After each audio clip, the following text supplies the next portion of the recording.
ബഹുമാനപ്പെട്ട സന്യാസിനി സഹോദരി സഹോദരന്മാരെ, പ്രിയ സ്നേഹിതരെ, ഒരു വലിയ ഗുരുവിന്റെ നിറസാന്നിധ്യമുള്ള ഒരു സ്ഥലത്തെ ഒരു സന്ധ്യയിൽ നമ്മൾ ഒന്നിച്ച് കൂടിയിരിക്കുന്നു. മനുഷ്യന്റെ ജീവിതത്തില് അർത്ഥം നൽകുന്നത് ആർക്കെങ്കിലും എന്തെങ്കിലും ചെയ്യുന്നതിലാണ്. ലോകത്തിൽ നിന്ന് ഒളിച്ചോടുന്ന സന്യാസവും ലോകത്തിൽ നിന്ന് വേറിട്ട് നിന്നിട്ട് ലോകത്തിനു വേണ്ടി പ്രവർത്തിക്കുന്ന സന്യാസ ശൈലിയുമുണ്ട്. മനുഷ്യന്റെ ഉദ്ധാരണത്തിനു വേണ്ടി പ്രവർത്തിക്കുന്ന ഒരു സന്യാസ സമൂഹമാണല്ലോ ഇത്. പ്രാർത്ഥനയും തപസ്സും അതിൽ ആർജിക്കുന്ന ആത്മീയ ശക്തിയുമുണ്ട്.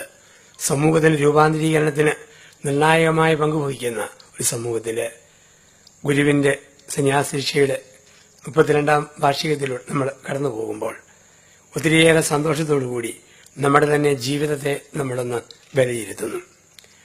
മനുഷ്യന്റെ ജീവിതത്തിന് അർത്ഥം തരുന്നത് ദൈവവുമായുള്ള ബന്ധമാണ്. ദൈവവുമായി ബന്ധപ്പെട്ട മനുഷ്യന്റെ വാക്കിനൊരു അഗ്നിയുണ്ട്. ജീവിതത്തിന്റെ ഇടപെടലുകളിൽ ഒരു വശ്യതയും ബന്ധങ്ങളിൽ ഒരു ഹൃദ്യതയും ദൈവം സമ്മാനിക്കും. വയനാട്ടിലെ സുൽത്താൻ ബത്തേരിയിൽ ഏതാനും മാസങ്ങൾക്ക് മുമ്പ് ഒരാദിവാസി മൂപ്പൻ കാട്ടിലെ മുഴുത്ത മരത്തെ കയറിയിരുന്നു. കയ്യിൽ ഭാര്യയുടെ സാരിയും പിടിച്ചുകൊണ്ട്. അയാൾ പറഞ്ഞു, ബാങ്കിൽ നിന്ന് ഞാനെടുത്ത ലോൺ ആരെങ്കിലും വീട്ടിയില്ലെങ്കിൽ ഞാനിപ്പം തൂങ്ങിച്ചാവും. ആൾക്കാരുടെ മൂപ്പരെ അവിവേകം കാണിക്കരുത്, ആത്മഹത്യ ഒരു പരിഹാരമല്ലല്ലോ. അദ്ദേഹം പറഞ്ഞു, നിങ്ങളാരും ഒന്നും പറയേണ്ട, ആരെന്റെ കടം വീട്ടും. ആൾക്കാർ പിന്നെ ഉപദേശിച്ചു. എല്ലാവരും നോക്കി നിൽക്കെ ഈ ആദിവാസി മൂപ്പൻ പറഞ്ഞു, ഈ നാട്ടിൽ ഒരു ക്ഷാമവും ഇല്ലാത്ത ഒരു ദേശമേ ഉള്ളൂ, അത് ഉപദേശമാണ്. അത് കൊടുക്കാൻ ഒത്തിരി ആൾക്കാരുമുണ്ട്. പക്ഷെ ആരുണ്ട് കടം വീട്ടാൻ? എല്ലാവരും നോക്കി നിൽക്കെ ആദിവാസി മൂപ്പൻ കഴുത്തിൽ ഭാര്യയുടെ സാരി മുറുക്കി കെട്ടി. എല്ലാവരും നോക്കി നിൽക്കെ തൂങ്ങിയൊരൊറ്റ ചാട്ടം. ചാടിയ സെക്കൻഡിൽ മൂപ്പര് താഴെ വീണു. പെടലി ഉളുക്കിപ്പോയി, ഒരം തെന്നിപ്പോയി, ഉപ്പൂറ്റി ചതഞ്ഞു പോയി. എന്താ പറ്റിയെന്ന് ചോദിച്ചാൽ ആവേശത്തോടെ കഴുത്തിലെ സാരിയുടെ മൂപ്പൻ മരത്തെ കെട്ടാൻ മറന്നുപോയി. ഇതാണ് പ്രശ്നം. ഇന്ന് ഒരുപാട് മനുഷ്യരുണ്ട് കഴുത്തെ കെട്ടുന്ന ഒത്തിരി പേരുണ്ട്. എന്റെ ഭാര്യ, എന്റെ ഭർത്താവ്, എന്റെ മക്കള്, എന്റെ വീട്, എന്റെ ശമ്പളം, എന്റെ ശബ്ദം, എന്റെ സൗന്ദര്യം, എന്റെ ബാങ്ക് ബാലൻസ്, കഴുത്തെ കെട്ട് ഒത്തിരിയാ. പക്ഷേ എന്റെ മതഗ്രന്ഥ വായന, ഈശ്വരാരാധന, ദൈവസ്മരണ, ഇതില്ലാതെ ചേർത്ത ചാട്ടങ്ങളെല്ലാം മൂപ്പന്റെ ചാട്ടം പോലെ അവസാനിക്കുമെന്ന് ലോകം പഠിപ്പിക്കുന്നു. എങ്കിൽ ഒരു വലിയ ഗുരുവിന്റെ പുണ്യസ്മരണ വേറുന്ന ഈ സന്ധ്യയിൽ നമ്മളോടൊക്കെ പറയുന്നു, ജീവിതത്തെ നമ്മളൊന്ന് നോക്കിക്കാണുക. മനുഷ്യന്റെ ജീവിതത്തിന് അർത്ഥം തരുന്നത് അവൻ സ്ഥാപിക്കുന്ന 4 ബന്ധങ്ങളാണ്. അവൻ സ്ഥാപിക്കുന്ന 4 ബന്ധങ്ങളാണ് മനുഷ്യന്റെ അസ്തിത്വത്തിന് അർത്ഥം നൽകുക. 1, ഈശ്വരനുമായുള്ള ബന്ധം. 2, മനുഷ്യരുമായുള്ള ബന്ധം. 3, മനസാക്ഷിയായുള്ള ബന്ധം. 4, പ്രകൃതിയുമായുള്ള ബന്ധം. ഈ 4 ബന്ധങ്ങൾക്ക് ഊന്നൽ കൊടുത്ത ഒരു മഹാപ്രസ്ഥാനത്തിന്റെ സാക്ഷികളാണ് നമ്മൾ. ഈശ്വരനോടും മനുഷ്യരോടും മനസാക്ഷിയോടും പ്രകൃതിയോടും. ഇതിന്റെ ഫലമാ ഈ പ്രസ്ഥാനത്തിന്റെ ഒരു വലിയ വളർച്ച, ഇന്ന് കൂടിയിരിക്കുന്ന ഈ സമൂഹത്തിന്റെ സാന്നിധ്യവും.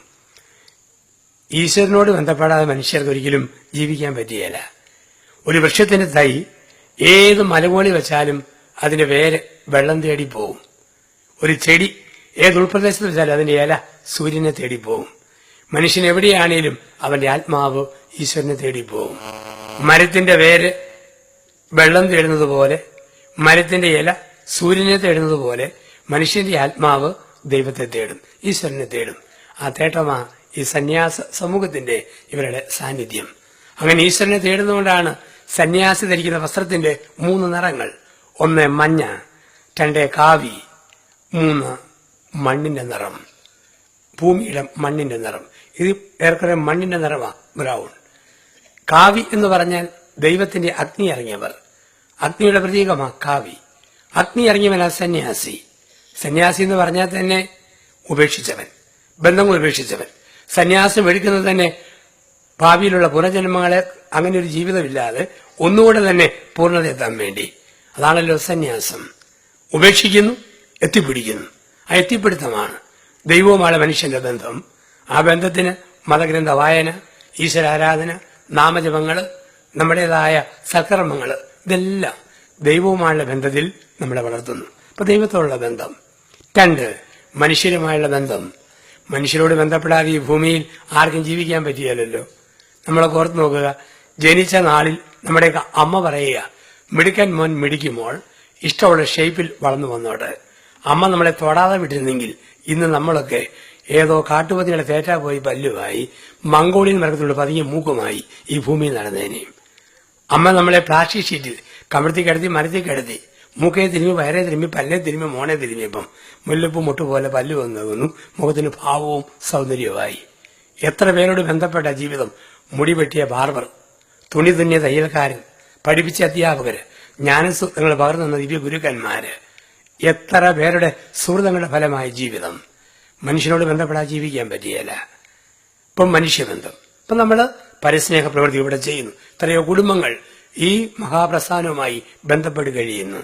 എത്രയോ പേർക്ക് നമ്മുടെ സ്ഥാപനങ്ങളിലൂടെ കരുണയുടെ കരങ്ങൾ നീട്ടിക്കൊടുക്കുന്നു. ഇപ്പം ദൈവത്തോടുള്ള ബന്ധം. 2, മനുഷ്യരോടുള്ള ബന്ധം. 3, മനസാക്ഷി ബന്ധം. മനസാക്ഷിയോട് ബന്ധപ്പെടാതെ ജീവിക്കുന്നവൻ മനുഷ്യനല്ല, മൃഗമാണ്. കാരണം മനസാക്ഷി ബന്ധമാ ഗുരുപരമ്പരകളെ സൃഷ്ടിക്കുക. നമ്മളൊക്കെ നന്മ പഠിക്കുന്നതും മനസാക്ഷി വഴിയാണ്. ഈ മനസാക്ഷി എവിടായിരിക്കുന്നത്? നമ്മൾ പറയും കാളയുടെ ചങ്ക്, പോത്തിന്റെ ചങ്ക്, കോഴിയുടെ ചങ്ക്, പന്നിയുടെ ചങ്ക്. മനുഷ്യന്റെ ഹൃദയം, മനുഷ്യന്റെ മനസാക്ഷി, അതെവിടായിരിക്കുന്നത്? മനസാക്ഷി ഇരിക്കുന്ന സ്ഥലം അച്ഛൻ പറയാം, പക്ഷെ നിങ്ങളാരും പരിശോധിച്ചേക്കരുത്. രാത്രി ഇന്ന് കിടക്കാൻ പോകുന്നതിന് മുമ്പ് ഏറ്റവും മൂർച്ചയുള്ള കത്തി കയ്യിലെടുക്കുക. തൊണ്ട മുതൽ പൊക്കിളിന്റെ അവിടെ വരെ കീഴോട്ട് നേരെ കീറുക. കീറിയിട്ട് വാരിയിലും മാംസം കൊണ്ട് പൊക്കി പിടിക്കുക. അകത്തോട്ട് നോക്കുമ്പോൾ ഒരു കാഴ്ച കാണാം. ഒരു ചലിക്കുന്ന വൃത്തം, ഒരു ത്രികോണം, അതിനെ ചുറ്റി ഒരു വൃത്തം. ഒരു വൃത്തത്തിനകത്തൊരു ത്രികോണം ഇങ്ങനെ കറങ്ങിക്കൊണ്ടിരിക്കും. ഓരോ കറക്കത്തിലും ത്രികോണത്തിന് മൊന വന്ന് വൃത്തത്തെ കുത്തും. ആ കുത്തിന്റെ പേരാണ് മനസാക്ഷി കുത്ത് എന്നും പറഞ്ഞ് ഇതിങ്ങനെ കുത്തിക്കൊണ്ടിരിക്കും. ഒരു നുണ പറഞ്ഞിട്ട് കിടക്കാൻ പോയാൽ ത്രികോണം വൃത്തത്തെ കുത്തും. അർഹതയില്ലാത്ത 10 രൂപ കയ്യിൽ സൂക്ഷിച്ചാൽ ത്രികോണം വൃത്തത്തെ കുത്തും. അന്തസ്സില്ലാത്ത പെരുമാറ്റം ജീവിതത്തിൽ വന്നു ഭവിച്ചാൽ ത്രികോണം വൃത്തത്തെ കുത്തും. ഇത് മനസാക്ഷി കുത്ത്. ചില ആൾക്കാർക്ക് ഈ കുത്ത് കുറെ കഴിയുമ്പോൾ ഇക്കിളിയായിട്ട് മാറും. അത് ഇങ്ങനെ ഉരുമിയിരിക്കും. കുത്തറിയല്ല, മൊന ചടങ്ങിപ്പോയി. പിന്നെ ഒരു ത്രികോണം വന്ന് വൃത്തത്തെ ഉരുമിയിട്ട് പോകും. അതാണ് രാഷ്ട്രീയത്തിൽ, സമൂഹത്തിൽ നമ്മൾ കാണുക. ഇക്കിളി എടുക്കുന്ന കുറ്റക്കാരും കുറ്റവാളികളും. ഈ മനസാക്ഷി വളരെ പ്രധാനപ്പെട്ടതാ. ഈ മനസാക്ഷി ഇല്ലെന്ന് വരികിൽ നമ്മുടെ ജീവിതം തന്നെ മരവിച്ചു പോകും. ഒരു പശുവിനെ എരുമയോ മൂരിയോ ഒരു പ്രാണി കടിച്ചാൽ, ബിന്ദു കൊതുക് കടിച്ചാൽ, ആ മൃഗം അടുത്തുള്ള മരത്തേൽ മതിലിൽ 2 തിരുമ ഒറ്റ ഉരുമ, അതിനെ കടി തീർന്നു. മൃഗത്തിന്റെ കടി തൊലിക്കടി, മനുഷ്യന്റെ കടി മനക്കടി എന്നാണ് പറയുക. ഒരു സിംഹം ഒരു മനുഷ്യനെ കൊന്നു നിന്ന് കഴിഞ്ഞാൽ വയറ് നിറയുമ്പം കൂർക്കം വലിച്ചു കിടന്നുറങ്ങും. പക്ഷെ ഒരു മനുഷ്യൻ ഒരു മനുഷ്യനെ കൊന്നാൽ ഉറങ്ങാൻ പറ്റിയല്ല, കിടന്നുരുളും. മനസാക്ഷിക്കുത്ത്. തെറ്റാണെന്ന് എല്ലാ ജീവികൾക്കും അറിയാം, തിരുത്താൻ പറ്റിയല്ല, മനസാക്ഷി ഇല്ലാത്തതുകൊണ്ട്. പൂച്ചയ്ക്കറിയാം മോഷണ മഹാമോശം, പിടിച്ച നാണം കെട്ട പരിപാടി, മർജാര കൊത്തത്തിന് മാനഹാനി, വീട്ടുതലങ്കലിന്റെ വകുപ്പ്. അമ്മ അടുക്കളയിൽ നിൽക്കുമ്പോഴാണോ പൂച്ച അകത്ത് കയറി മുടുത്ത മീൻ കഷ്ണം കടിച്ചോണ്ട് വിടുക? അമ്മ അകത്തെ മുറി കയറും, പൂച്ച ഒതുക്കത്തിൽ ജനലിൽ വന്ന് അടക്കത്തിൽ അകത്ത് കയറി തിടുക്കത്തിൽ മീനും എടുത്ത് സ്പീഡിൽ പുറത്തേക്ക് വിടും. പൂച്ചയ്ക്കുള്ള സത്സംഗ് ഒന്നുമില്ലല്ലോ, പക്ഷെ തിരുത്താൻ പറ്റിയല്ല. മനസാക്ഷിയുള്ളവർക്ക് സത്സംഗം കൊണ്ട് അർത്ഥമുള്ളൂ. ഇപ്പൊ നമുക്ക് മനസാക്ഷിയുണ്ട്. ദൈവം തന്ന ഒരു വലിയ സമ്മാനം. നമുക്ക് രാവിലെ 8 മണിക്ക് തെറ്റുപറ്റിയാൽ വൈകിട്ട് അമ്മയോട് പറയാം, അമ്മേ സോറി തെറ്റിപ്പോയി, നമുക്ക് പറയാൻ പറ്റും. പക്ഷേ വീട്ടിലെ പട്ടിക്ക് ഉറക്കാൻ പറ്റുമോ? 8 മണിയുടെ കുരയ്ക്ക് ബലം പോലായിരുന്നു, വൈകിട്ട് 6 മണിക്ക് ഇരുത്തി കുരച്ചേക്കാം, പറ്റിയല്ല. മനസാക്ഷിയുള്ളവർക്ക് തിരുത്താൻ പറ്റൂ. ദൈവം തന്ന സമ്മാനം മനസാക്ഷി. അപ്പൊ ശുദ്ധ മനസാക്ഷി രൂപപ്പെടുത്താൻ സത്സംഗങ്ങളും നമ്മുടെ ജ്ഞാനവായനകളും ആത്മീയ വായനകളും മതഗ്രന്ഥ പാരായണവും നമ്മളെ ശക്തിപ്പെടുത്തും. ഇപ്പൊ 1 ദൈവത്തോടുള്ള ബന്ധം, 2 മനുഷ്യരോടുള്ള ബന്ധം, 3 മനസാക്ഷിയുള്ള ബന്ധം. 4 പ്രകൃതിയുമായുള്ള ബന്ധം. പ്രകൃതിയെ നമ്മൾ സ്നേഹിക്കണം. ഇങ്ങനെയുള്ള വലിയ സന്യാസ സമൂഹങ്ങളും ഇതിന്റെ കാമ്പസുകളും ഒക്കെ ഒരു പ്രകൃതി സ്നേഹത്തിന്റെ പ്രതീകമായി മരങ്ങളും ചെടികളും പൂക്കളും വെള്ളവും ഒക്കെയുള്ള ഒരു അന്തരീക്ഷം സൃഷ്ടിക്കുമ്പോൾ ഈ പ്രകൃതി ദൈവത്തിന്റെ വെളിപാടാണ്. അങ്ങനെയുള്ള വെളിപാടിന്റെ ഒരു ലോകത്തിൽ നമ്മൾ ജീവിക്കുക. പ്രകൃതിയെ നമ്മൾ സ്നേഹിക്കണം. അത് കുഞ്ഞുനാൾ മുതലേ സ്നേഹിക്കണം. ചില മുറിക്കകത്തൊക്കെ കയറി ചെന്നാൽ കാണാം, ദൈവമേ, കൊച്ചു കുട്ടികളാണേലും സിനിമാ താരങ്ങള്, ക്രിക്കറ്റ് താരങ്ങള്, സീരിയൽ നടന്മാര് എല്ലാവരെയും ഒട്ടിച്ചു വെച്ചിരിക്കുന്നു. നമ്മൾ നടന്നു പോകുന്ന വഴിക്കാണെങ്കിൽ മുട്ടായി തിന്നുന്നു, കടലാസ് എറിയുന്നു, പഴം തിന്നുന്നു, തൊലി എറിയുന്നു, റൈറ്റ് ആൻഡ് ലെഫ്റ്റ് കാർക്കിച്ച് തുപ്പിക്കൊണ്ട് പോകുന്നു. ഗതികേടിന് പബ്ലിക് റോഡ് എന്നതിന്റെ മലയാള തർജ്ജമ പൊതുനിരത്തെന്നാണ്. പല ആൾക്കാരും ധരിച്ചു വെച്ചിരിക്കുന്നത് പൊതുവായ സാധനം മൊത്തം നിരത്താനുള്ള സ്ഥലം ഇതാണിന്ന് പൊതുനിരത്ത്. തട്ടുകിടക്കാരന്റെ വേസ്റ്റും വീട്ടിലെ വേസ്റ്റും നിരത്തുന്ന പാതയോരങ്ങൾ. അപ്പൊ ഇവിടെയാണ് പറയുക, ഒരു പ്രകൃതി ബന്ധം. ചെടികളെ സ്നേഹിക്കണം, പുഴയെ, ശലഭത്തെ, പൂക്കളെ, മരങ്ങളെ ഒക്കെ സ്നേഹിക്കുന്ന ഒരു പ്രകൃതി. അതാണല്ലോ ഭാരതീയ സന്യാസ പാരമ്പര്യം. മുനിമാരുടെ ഗുഹങ്ങളിൽ ചെല്ലുമ്പോഴത്തേക്ക്, സന്യാസ ഭവനങ്ങളിൽ ചെല്ലുമ്പോൾ പ്രകൃതിയുടെ തന്നെ ഒരു ഭംഗിയുണ്ട്. നമ്മൾ പോത്തങ്കോട് വെഞ്ഞാറമൂട് റോഡിൽ പോകുന്ന പോലല്ല ഇതിനകത്ത് കയറി കഴിഞ്ഞാൽ. ഇത് ഒരു ദൈവീകതയുടെ സ്പർശനമാണ്. ഈ 4 ബന്ധങ്ങൾക്ക് ഊന്നൽ കൊടുക്കണം. അങ്ങനെയുള്ള ചിന്തകൾ മനസ്സിലാകണം. ഭാരതീയ ആക്ഷഭാരതത്തിന്റെ ആത്മീയ സത്ത പഠിപ്പിക്കും. മനുഷ്യന്റെ ബന്ധങ്ങൾക്ക് പൂർണ്ണത വരുന്നത് 4 ഋണബാധ്യതകളിലൂടെയാണ്. ഹൈന്ദവ വേദേതിഹാസങ്ങൾ സൂചിപ്പിക്കുന്ന 4 ഋണബാധ്യതകൾ.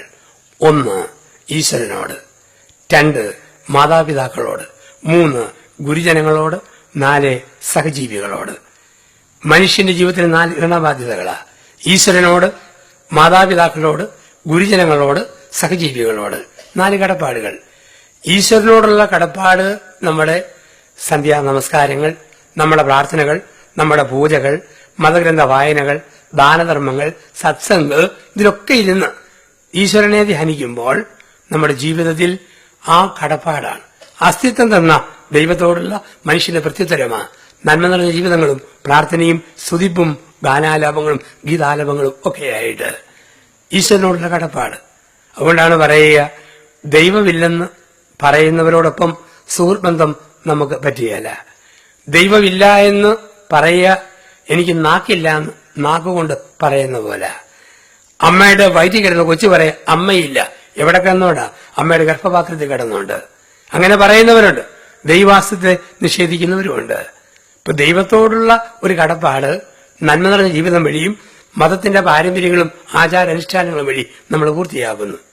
കഴിഞ്ഞ ലോകകപ്പിൽ ബ്രസീലിന്റെ മഞ്ഞപ്പട നെയ്മറിന്റെ നേതൃത്വത്തിൽ ലോകകപ്പ് കുത്തിക്കൊണ്ട് പോകും, വലിയ വാർത്ത. പക്ഷെ ക്വാർട്ടറിൽ നടുവിന് തൊഴിയേറ്റ് നെയ്മർ പൊളഞ്ഞപ്പോൾ സെമി കാണാതെ ബ്രസീൽ പുറത്തായി. പിറ്റേ ദിവസം ബ്രസീലിന്റെ തലസ്ഥാന നഗരിയിൽ ഒരു ചെറുപ്പക്കാരൻ 30 റൗണ്ട് വെടിവെക്കുന്ന തോക്കും കൊണ്ടുവന്നു. ഒരു പുൽത്തകടിയിൽ അവൻ നിന്നിട്ട് വലതുകാലിൽ ഉപ്പൂറ്റി ചുറ്റി മട്ടൻ ചുറ്റി കറങ്ങി 30 റൗണ്ട് വെടി അവൻ ആകാശത്തേക്ക് വെച്ചു. എന്താ ചെയ്യുന്നത്? അവൻ പറഞ്ഞു, ബ്രസീലിനെ ലോകകപ്പ് ഫുട്ബോളിൽ തോൽപ്പിച്ച ദൈവം എവിടാണേലും അവനിട്ട് കൊള്ളാൻ വേണ്ടിയാണ് 30 റൗണ്ട് വെടി. ദൈവത്തെ വെടിവെക്കുന്ന ലോകത്തിലാണ് നമ്മൾ ജീവിക്കുക. ഇവിടെയാണ് ദൈവവുമായുള്ളൊരു ബന്ധം, ദൈവവുമായുള്ള ബന്ധം നമുക്ക് ആവശ്യം. നന്മ നിറഞ്ഞ ജീവിതം വഴി ഓരോ മതത്തിലുമുണ്ട് ദൈവവുമായി ബന്ധപ്പെടാൻ വഴികൾ കൊടുത്തിട്ടുണ്ട്. അപ്പൊ എന്താണോ നമ്മുടേതായ വഴികൾ, അതിലൂടെ ദൈവവുമായുള്ള ബന്ധം. 2 അപ്പൊ ദൈവത്തോടുള്ള കടപ്പാട് നമ്മൾ പൂർത്തിയാക്കുന്നു നന്മ നിറഞ്ഞ ജീവിതം വഴി. 2 മാതാപിതാക്കളുടെ കടപ്പാട്. അപ്പനെയും അമ്മയും ബഹുമാനിക്കുന്നു. നൽകപ്പെട്ട ജീവിതാന്തസ്സിന്റെ വെളിച്ചത്തിൽ അവർക്ക് ചെയ്യാവുന്നതൊക്കെ നമ്മൾ ചെയ്യുന്നു. എന്താണോ ജീവിതാന്തസ് അതിന്റെ വെളിച്ചത്തിൽ. കുടുംബജീവിതമാണോ, കുടുംബത്തിൽ അപ്പനെയും അമ്മയെ സ്നേഹിക്കുന്നു, മാതാപിതാക്കളെ നോക്കുന്നു. ഇന്ന് നമുക്കറിയാം, പ്രായമായ മാതാപിതാക്കളൊക്കെ ഇന്ന് വേസ്റ്റായിട്ട് മാറുന്ന ലോകത്തിലാണ് ജീവിക്കുക. ഒരമ്മയോട് ഞാൻ ചോദിച്ചു, അമ്മച്ചി മോനും മോന്റെ ഭാര്യയ്ക്ക് അമ്മയെ നോക്കുവോ? അമ്മ പറഞ്ഞു, നോക്കുവോ എന്ന്. എന്നാ നോട്ടവാ. ചിലപ്പോഴത് നോട്ടം കണ്ട പേടിയാവും, അത് കൂട്ട് നോട്ടവാ. മരുന്നൊക്കെ തരുവോ? അയ്യോ തരും. നോക്കിക്കണ്ട് നിൽക്കുന്നവർ കിട്ടുന്നില്ലെന്നേ ഉള്ളൂ, തരാൻ നല്ല സാധ്യതയുണ്ട്. ഇവിടെയാണ് അപ്പനെ സ്നേഹിക്കണം, അമ്മയെ സ്നേഹിക്കണം. ഒരു മോനും മോന്റെ ഭാര്യയും അമ്മയെ വിളിക്കുന്ന വാക്ക് പഴഞ്ചരക്ക്, പഴഞ്ചരക്ക്, വേസ്റ്റ്. 5 പഠിക്കുന്ന കുട്ടി സ്കൂളിൽ നിന്ന് വീട്ടിൽ വന്നിട്ട് അവൻ അപ്പന്റെ പ്രായമായ അമ്മയെ ചൂലും ഒക്കെ ആയിട്ട് ഓടിക്കുക. ചൂലും കൊരണ്ടിയൊക്കെ എടുത്തിട്ട്. അമ്മ ചോദിച്ചു എന്നാണ് എന്നെ ഓടിക്കുന്നത്? അവൻ പറഞ്ഞു ടീച്ചർ പറഞ്ഞു വിട്ടിട്ടാണ്. അപ്പം ചോദിച്ചു എന്റെ അമ്മയെ ഓടിക്കാൻ ടീച്ചർ പറഞ്ഞു. ഇല്ല പിന്നെയോ? ടീച്ചർ പറഞ്ഞു നാളെ ക്ലാസ്സിൽ വരുന്നതിന് മുമ്പ് പഴയതെല്ലാം ഒന്ന് ഓടിച്ചു നോക്കണമെന്നാണ് പറഞ്ഞത്, അതിന്റെ ഓടിയിലാണ്. അപ്പം നമ്മളായിരിക്കുന്ന കുടുംബത്തിൽ പഴഞ്ചേരികളെ സൃഷ്ടിക്കുന്നു. ഒരുത്തിനെ പ്രേമിച്ചു. കല്യാണത്തിന് മുമ്പ് അവിടെ ചോദ്യം വീട്ടിൽ പുരാവസ്തു വല്ലതും ഉണ്ടോ? അവനുണ്ട്. എന്തൊക്കെയാ? കൊരണ്ടി, ചരവ, നെല്ല് വെക്കുന്ന പറ, പലതും. അല്ല, അപ്പനും അമ്മയുണ്ടെന്നാണ് അവിടെ ഡയലോഗ്. അപ്പൊ ഇങ്ങനെയുള്ള ലോകത്തിൽ നമ്മൾ ജീവിക്കുക. ഇവിടെയാണ് മാതാപിതാക്കളുള്ള കടപ്പാട്. നമ്മളെ പറ്റുന്ന പോലെയൊക്കെ അവരെ സഹായിച്ചും നന്മ ചെയ്തും വാർദ്ധക്യത്തിൽ അവർക്ക് സന്തോഷം പ്രദാനം ചെയ്തും കുടുംബത്തിൽ ജീവിക്കുന്നവര് ആ രീതി ജീവിതത്തെ ചിട്ടപ്പെടുത്തണം. അപ്പോൾ 1 ദൈവത്തോട് കടപ്പാട്, 2 മാതാപിതാക്കളോട്, 3 ഗുരുജനങ്ങളോട്. നമ്മളെ പല വിധത്തിൽ പഠിപ്പിച്ചവരുണ്ട്, നന്മ പകർന്നു തന്നവരുണ്ട്. അക്ഷരം പഠിപ്പിച്ചവരാകാം, ആദർശം പഠിപ്പിച്ചവരാകാം, മൂല്യങ്ങൾ പകർന്നവരാകാം. നമ്മൾ നന്നായിട്ട് ജീവിക്കുമ്പോൾ ഗുരുജനങ്ങളുള്ള കടപ്പാട് നമ്മൾ നിർവഹിക്കുന്നു. 4 സഹജീവികളോട് നമുക്കൊരു കടപ്പാടുണ്ട്. ഈ ലോകം മുഴുവൻ പഠിപ്പിക്കുന്നു സഹജീവികൾക്ക് നന്മ ചെയ്ത് കടന്നു പോകണം. പ്രപഞ്ചം മുഴുവൻ പഠിപ്പിക്കുന്നത് മറ്റുള്ളവർക്ക് നന്മ ചെയ്യണമെന്ന്. ഒരു കോഴി മുട്ട ഇട്ടിട്ട് പോകുന്നു. കോഴി പറയുന്നു നിങ്ങൾക്ക് വേണ്ടി ഇട്ട എന്റെ മുട്ട ഒന്നേ ബുൾസൈ അടിക്കൂ, തട്ടുകടയിൽ കൊടുക്കൂ, ഓംലെറ്റ് ആക്കൂ, റോസ്റ്റ് ചെയ്യൂ, പൊരുന്ന് വെച്ച് കുഞ്ഞുങ്ങളെ വിരിയിക്കൂ. കോഴിയുടെ മുട്ട മറ്റുള്ളവർക്ക് വേണ്ടി, അത് സ്വയം കുത്തിക്കുടിക്കുകയല്ല. കോഴി മുട്ട കുത്തിക്കുടിച്ചാൽ ആ കോഴിയെ പിടിച്ച് അമ്മ ചട്ടിക്കകത്താക്കും, അതിനെ ജീവിക്കാൻ അനുവദിക്കുകയല്ല. കോഴിയുടെ മുട്ട മറ്റുള്ളവർക്ക് വേണ്ടി. പശുവിന്റെ പാല് മറ്റുള്ളവർക്ക് വേണ്ടി. 7 ലിറ്റർ പാല് ചെമ്പുകലം പോലത്തെ ആകിട്. ഏതെങ്കിലും പശു കഷ്ടപ്പെട്ട് കാലിനിടെ കൂടെ തല തിരികെ കയറ്റി അകിടേന്ന് പാല് വലിച്ചു കുടിക്കുമോ? അങ്ങനെ കുടിച്ചാൽ പശുവിന്റെ മോന്തയ്ക്ക് കൊട്ട കെട്ടിയിടും. പശുവിന്റെ പാല് മറ്റുള്ളവർക്ക് വേണ്ടി. വാഴയുടെ കൊല മറ്റുള്ളവർക്ക് വേണ്ടി. 150 കായുള്ള നേന്ത്രക്കൊല നിൽക്കുക. എന്നിട്ട് പറയുന്നു കുനിയുന്ന ഇഷ്ടയില്ലേ ഇല്ല, വളയുന്ന ചരിത്രം ഉദിക്കുന്നില്ല, സ്കട്ട് മിസൈൽ പോലും മുകളിലോട്ട് ഷൂട്ടപ്പ് ചെയ്ത് പോവാന്നും പറഞ്ഞ് ഒരു വാഴക്കൊലയും പോവുകയല്ല. 5-8 മാസം പറയും ചപ്പിട്ട് ചവറിട്ട് ചാലു വെട്ടി വെള്ളം നിന്ന് നിങ്ങൾ എന്നെ കാത്തതല്ലേ, ഇതിന്റെ ശരീരമാകുന്നു, വെട്ടി ഭക്ഷിക്കുമെന്നും പറഞ്ഞ് ഇതിങ്ങനെ കുനിഞ്ഞു തരും. തെങ്ങിൽ 100 തേങ്ങ. ഏതെങ്കിലും തെങ്ങ് പറയുമോ? തേങ്ങാക്കൊല കാലാകാലം തോളെ തന്നെ നിൽക്കട്ടെ, സൂപ്പർ ഡെക്കറേഷൻ. 6-7 മാസം തേങ്ങ പൊഴിച്ചിട്ട് പറയും വെള്ളം തന്ന് കാത്തതല്ലേ, ഇതിന്റെ ശരീരമാകുന്നു, നിങ്ങൾ പൊതിച്ച് ഭക്ഷിക്കുവിൻ, അത് താഴത്തേക്ക് വീഴും. ലോകം മുഴുവൻ പഠിപ്പിക്കുന്നത് മറ്റുള്ളവർക്ക് വേണ്ടിയെന്ന. പക്ഷെ സ്വാർത്ഥത മനുഷ്യന് മാത്രമേ ഉള്ളൂ. ഞാനൊരു തിരുനാൾ പ്രസംഗത്തിന് പ്രസംഗിക്കാൻ ചെന്നു. വൈകിട്ട് 6 മണിക്ക് പ്രസംഗം. 2 മണിക്ക് 20 യുവാക്കന്മാർ ചേർന്ന് ഒരു മുഴുത്ത അടയ്ക്കാമരം കമുങ്ങുംതടി ചുവന്നോണ്ട് പോവുക, തോരണം കെട്ടി അലങ്കരിക്കാൻ. ഞാൻ നോക്കുമ്പം 20 പേര് കൂടി ഈ കമുങ്ങുംതടി തോളെ വെച്ച് വഹിക്കുമ്പം അവർ പറയുന്നു ഏലയ്യ, ഐലസ, ഒത്തുപിടിയട, ആഞ്ഞുപിടിയട, അള്ളിപ്പിടിയട, അമക്കിപ്പിടിയട. ഞാൻ ശ്രദ്ധിച്ച് നോക്കുമ്പോഴുണ്ട് 20 പേര് കൂടി ചുമക്കുമ്പം 5 അവന്മാരുടെ കാല് നിലത്ത് മുട്ടിയിട്ടില്ല. ഇമാര് തൂങ്ങിക്കിടക്കുക. 15 പേര് ഇമാരെ കൂടെ ചുമക്കണം. ഇതാണ് ഇന്നത്തെ ലോകം. അപ്പൊ അങ്ങനെ മനുഷ്യന് ഭാരമാകുന്ന ലോകത്തിൽ ഭാരമാകരുത്. സാധിക്കുന്ന നന്മ ചെയ്ത് കടന്നു പോകണം. അതിന്റെ സൂചനയാണ് സന്യാസം. സന്യാസം ഒരു സന്യാസി എന്ന് പറഞ്ഞാൽ ആ സന്യാസി ജീവിതത്തിൽ ഉള്ളിൽ സൂക്ഷിക്കേണ്ട 5 ബോധ്യങ്ങളെ കുറിച്ച് പറയാറുണ്ട്. സന്യാസത്തിൽ ഒരു സന്യാസി അല്ലെ സന്യാസിനി സൂക്ഷിക്കേണ്ട 5 ബോധ്യങ്ങൾ. 1, തെരഞ്ഞെടുക്കപ്പെട്ടയാൾ. ലോകത്ത് എല്ലാവർക്കും ഇതിനകത്ത് കയറിയിരിക്കാൻ പറ്റുകയില്ല. എല്ലാവർക്കും ഈ കഷായ വസ്ത്രം ധരിക്കാൻ പറ്റുകയില്ല. തെരഞ്ഞെടുക്കപ്പെട്ടവർക്ക്. മനുഷ്യർ 2 കൂട്ടരുടെ ജീവിതത്തിൽ. 1 പെട്ടുപോയവർ, 2 തെരഞ്ഞെടുക്കപ്പെട്ടവർ. നമ്മൾ ഏതിൽ പെടുമെന്നുള്ളതാണ്. പെട്ടുപോയതാണോ അത് തെരഞ്ഞെടുക്കപ്പെട്ടതാണോ?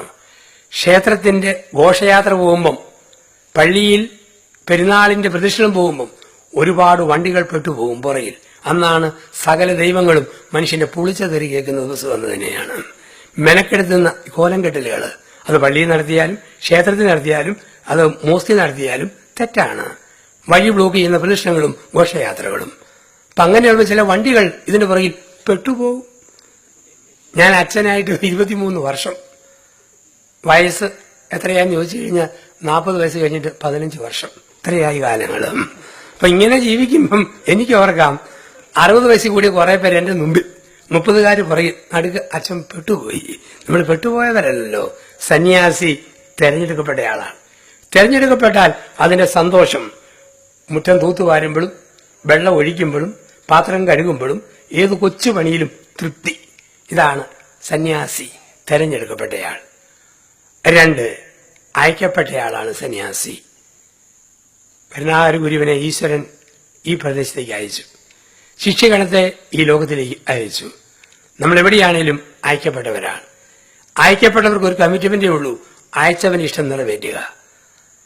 എന്റെ സന്യാസ സമൂഹത്തിന്റെ ദർശനങ്ങൾ പ്രാവർത്തികമാക്കുക. എന്നെ സൃഷ്ടിച്ച് പരിപാലിച്ച ഈശ്വരന്റെ മനസ്സ് നിറവേറ്റുക.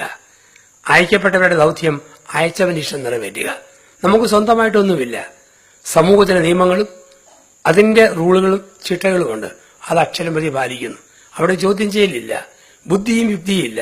ഇതിനപ്പുറത്തേക്കാണ്. അതാണല്ലോ സന്യാസത്തിന്റെ ടോട്ടൽ ഡെഡിക്കേഷൻ എന്ന് പറയുക. ഒരു കൊച്ചു കുഞ്ഞ് അമ്മയെ വിശ്വസിക്കുന്ന പോലെ വെറുതെ അങ്ങ് വിശ്വസിക്കണം. ഇതാണ് അയക്കപ്പെട്ടയാളുടെ ദൗത്യം. നമ്മുടെ ജീവിതം മുഴുവൻ ഒരു വിശ്വാസമല്ലേ. ഞാൻ കോട്ടയത്ത് നിന്ന് ഇങ്ങോട്ട് വരുന്നു, വണ്ടിയിലിരുന്ന് ഉറങ്ങി. കാരണം വണ്ടി ഓടിക്കുന്ന ഡ്രൈവറെ എനിക്ക് വിശ്വാസമില്ലെങ്കിൽ ഞാൻ ഇടത്തോടും വലത്തോടും നോക്കും. അവൻ സ്റ്റിയറിംഗ് വലത്തോട്ട് പിടിക്കുന്നു, ഇടത്തോട്ട് പിടിക്കുന്നു. വലത്തോട്ട് പിടിക്കേണ്ട സ്റ്റിയറിംഗ് അവൻ ഇടത്തോട്ട് പിടിച്ചാൽ വണ്ടിയുടെ ഷേപ്പും എന്റെ ഷേപ്പും മൊത്തം പോകും. ഞാൻ ഡ്രൈവറെ വിശ്വസിക്കണം. കുത്തിവെക്കാൻ പറ്റുന്ന നേഴ്സിനെ വിശ്വസിക്കണം. എന്നാ ധൈര്യത്തിലാണ് കിടക്കുക. അബ്നോർമലായി മാറി അവിടെയെങ്ങാനും കുപ്പി പൊട്ടിച്ച് ചില്ലും കുത്തിയും കൂടെ നെഞ്ചത്ത് കുത്തിക്കയറ്റിയാലോ, ചെയ്യാലോ വിശ്വാസം. ഡോക്ടറെ വിശ്വസിക്കണം. ഞാൻ പറയുന്നത് എന്താ, എന്നെ ബോധം കെടുത്തിയിട്ട് ഓപ്പറേഷൻ നടത്തിക്കോ. എന്നാ ധൈര്യത്തിലാണ് ബോധം കെടുന്നത്. ബോധം കെട്ട് കിടക്കുമ്പം ഈ ഡോക്ടർ എങ്ങാനും എന്റെ മർമ്മപ്രധാനമായ വല്ല അവയവങ്ങളും ചെത്തിപ്പറിച്ചുകൊണ്ട് പോയാലോ, ചെയ്യാലോ വിശ്വാസം. ഡോക്ടർ രോഗിയോട് പറഞ്ഞു, നട്ടല്ലേ കുത്തിവെച്ച് ബോധം കെടുത്തി ഓപ്പറേഷൻ. രോഗി ചോദിച്ചു, എത്ര രൂപയാ ബോധം കെടുന്ന ഇഞ്ചക്ഷന്? ഡോക്ടർ പറഞ്ഞു 850 രൂപ. രോഗി പറഞ്ഞു, പൊന്നു ഡോക്ടറെ, 50 രൂപയ്ക്കുള്ള ബോധം പോലും ഇല്ല, അത് കെടുത്താനായിട്ട് 850 രൂപ മേടിക്കുന്നത് എന്തോരന്യായമാ. കാലാവസ്ഥ വിശ്വസിക്കും. 2 മഴ പെയ്താൽ മനുഷ്യൻ കപ്പയിടും, നാളെ മഴ കിട്ടും വിശ്വാസം. അല്പം പച്ചയായിട്ട് പറഞ്ഞാൽ സ്വന്തം അപ്പൻ ആരാന്നുള്ളത് പോലും ഒരു വിശ്വാസമല്ലേ. അമ്മ പറഞ്ഞു, മോളെ ഇതാണ് അപ്പൻ. നമ്മളൊരു ഡൗട്ടുണ്ട്, ബ്ലഡ് ടെസ്റ്റ് നടത്തിയിട്ട് വിളിക്കാം. ജനിച്ചെന്നൊരു വിശ്വസിച്ച് തുടങ്ങിയതാ. വിമാനയാത്ര എന്തൊരു വിശ്വാസമാ. വിമാനത്തിൽ കയറുന്നത് തന്നെ മരിക്കാനുള്ള യാത്രയാണ്. കാരണം എയർ ഹോസ്റ്റസിൽ ഉറപ്പല്ല ഈ സാധനം താഴെ ഇറങ്ങുമില്ലയോ എന്ന്. നമ്മളെ സീറ്റ് വരിഞ്ഞു കെട്ടി വെച്ചിട്ട് അവള് പറയുകയാണ് 9 ഡോറുണ്ട്, അതിലേ ചാടാം, ഇതിലേ ചാടാം, ഇതിലേ ചാടാം എന്ന് അടിച്ചുവിട്ട് വേണ്ട പറയാൻ, പിടിച്ചു കെട്ടിയിട്ട് പറയണു ഇത്.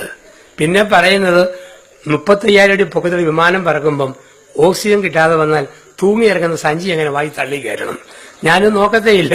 ഇത്രയും പൊക്കത്തിൽ വിമാനം പറക്കുമ്പം ഇതെങ്ങാനും തകർന്നാൽ പിന്നെ ഓക്സിജൻ തപ്പാൻ എവിടെ സമയം. അടുത്തിടെ ഞാൻ പ്ലെയിനെ പോയിട്ട് വരുമ്പോൾ എന്റെ അടുത്തിരുന്ന ചേട്ടൻ ചോദിച്ചു, അച്ഛന്റെ ആദ്യത്തെ യാത്ര ചെയ്തല്ലേ? കാരണം എന്റെ പെരുമാറ്റം ഒട്ടും നോർമൽ അല്ലെന്ന് ചേട്ടനെ കണ്ടപ്പോൾ തോന്നി. ഞാൻ പറഞ്ഞു, പൊന്നു ചേട്ടാ, ഇത് താഴെ ഇറങ്ങുകയാണെ പറയാം, ഇത് ആദ്യത്തെ യാത്രയാണോ അതോ ഒടുക്കത്തെ യാത്രയാണോ? നമുക്കൊന്നും ഉറപ്പില്ല. ഒരു വിശ്വാസം.